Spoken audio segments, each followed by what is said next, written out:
The following story is true. It occurred as it was relayed to me with only minor exaggeration. It involves a beautiful young couple in their 30s. They've known each other for 14 years. They've been married for 3. They bought a house together that needed a little bit of work, and they loved to work on this house together. They were down in the basement doing stuff one evening, and the wife says, honey, I got a hard day tomorrow, and I really need to get to bed and sleep, so I'm going to go to bed now.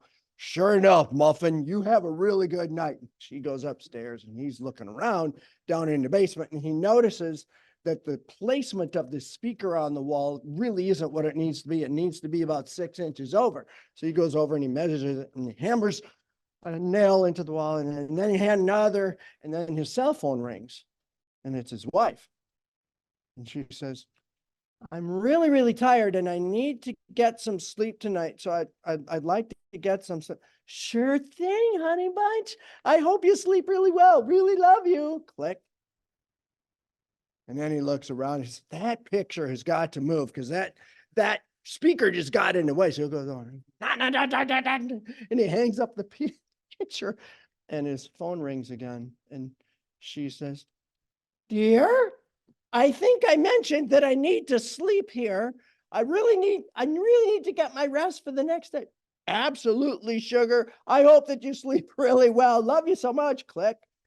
And then he notices that the counter needs to be adjusted a little bit. So his hammer, and he hits on the counter, and he finally got it to move. And all of a sudden, his wonderful pulchritudinous wife shows up at the bottom of the stairs. She says, did you want to be cremated or did you want a funeral? He's like, what do you mean? I told you that I need to sleep and you keep making noise down here. Oh, you want me to be quiet? If you would, please. Now, in his defense, he had a serious car accident in which he had a significant head injury. And so she breathed deep, and she figured that that was probably the problem. And as she walked up the stairs, she realized it probably was not. It was just the way that he is. Let me please be clear. This was not a story about me. But